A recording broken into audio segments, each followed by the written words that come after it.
నేనేం చెప్పాలనుకున్నాను సగం పైన చెప్పేసాడు హరీష్. ఇది నేను ఫ్యూ ఇయర్స్ బ్యాక్ ఎట్ నట సామ్రాట్ అనే ఒక సినిమా నేను బాంబేలో దగ్గర గురించి చాలా విని నేను వెళ్ళి చూసినప్పుడు తర్వాత సినిమా అయిపోయిన తర్వాత అదొక మాల్లో ఉంది ఒక స్క్రీన్లో మల్టీప్లెక్స్లో 3 hours ఆ మల్టీప్లెక్స్లో ఉంది కూర్చుండిపోయా. ఏంటి లైఫ్ అంటే ఎలా ఉంటుందా అనే ఒక జీవితం గురించి అతను ఆవిష్కరించిన విధానం అని దాన్ని నేను చూసిన తర్వాత డెఫినెట్గా అంటే ఇది ఒక యూనివర్సల్ ఎమోషన్.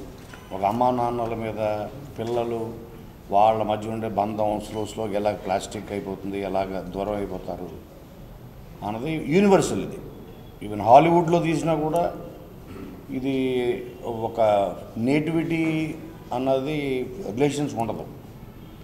దానికి రైట్ యాప్ట్ ఒక మనిషి చేతిలో పడింది అనిపించింది ఎప్పుడైతే నాకు వంశీ చేస్తున్నాడని చెప్పగానే. నేను అదే ఫోన్ చేసి చెప్పాను. అండ్ ఇప్పుడు దాకా వంశీ గారు చేసే సినిమాలన్నీ ఒక ఎత్తు, ఈ ఒక్క సినిమా ఒక ఎత్తు, అంత గొప్ప సినిమా. అలాగే అదొకటే కాదు, వంశీ ఒక్కటే కాదు, ఇందులో చేసిన ప్రతి యాక్టర్ వాళ్ళు ఇప్పటిదాకా చేసిన సినిమాలన్నీ ఒక ఎత్తు, ఈ ఒక్క సినిమా ఒక ఎత్తు.